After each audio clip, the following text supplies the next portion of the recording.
Even probably chief ministers కూడా తెలియదు ఇదేం జరుగుతుందో. ప్రైమ్ మినిస్టర్ కూడా ఎంత ఘోర చాప కింద నీరు లేక ఎంత ఘోరంగా మనం బలహీన వర్గాల ప్రజల పిల్లల్ని లేకపోతేనేమో లో ఇన్కమ్ గ్రూప్స్ని బిలో పావర్టీ లైన్లో ఉన్నటువంటి పిల్లల్ని గవర్నమెంట్ స్కూల్లో జాయిన్ చేసి వాళ్ళ జీవితాన్ని బాగు చేస్తున్నామని చెప్పి ఏదైతే భ్రమలో మనం బతుకుతున్నామో బతికిస్తున్నారో ఇది 100కి 100% తప్పు. ఇది దానికి ఉదాహరణే రిపోర్ట్స్.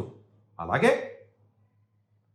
నిన్నగాక మొన్న వచ్చిన 2025 జేఈ రిపోర్ట్స్లో కానీ 24లో కానీ 25లో కానీ నీట్ టు జేఈ లేకపోతే క్యాట్ సివిల్ సర్వీసు లేకపోతే గ్రూప్ ఏవైతే కొంచెం prestigious jam exam gate exam ఇలాంటి ఏవైతే రకరకాల ఎగ్జామ్స్ ఉంటాయో ఈ ఎగ్జామ్స్లో క్వాలిఫై అయినటువంటి విద్యార్థులు తెలంగాణ రాష్ట్రం మొత్తం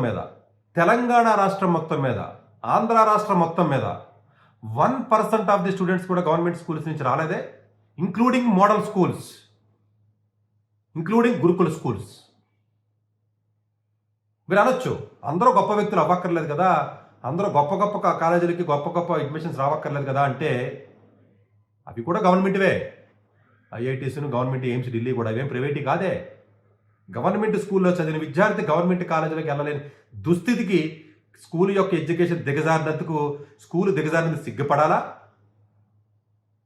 లేకపోతే గవర్నమెంట్ యూనివర్సిటీస్ ఉన్నాయి కాబట్టి అవి కూడా తీసేవని చెప్పాలా? ఇది కదా మనం అడగాలి.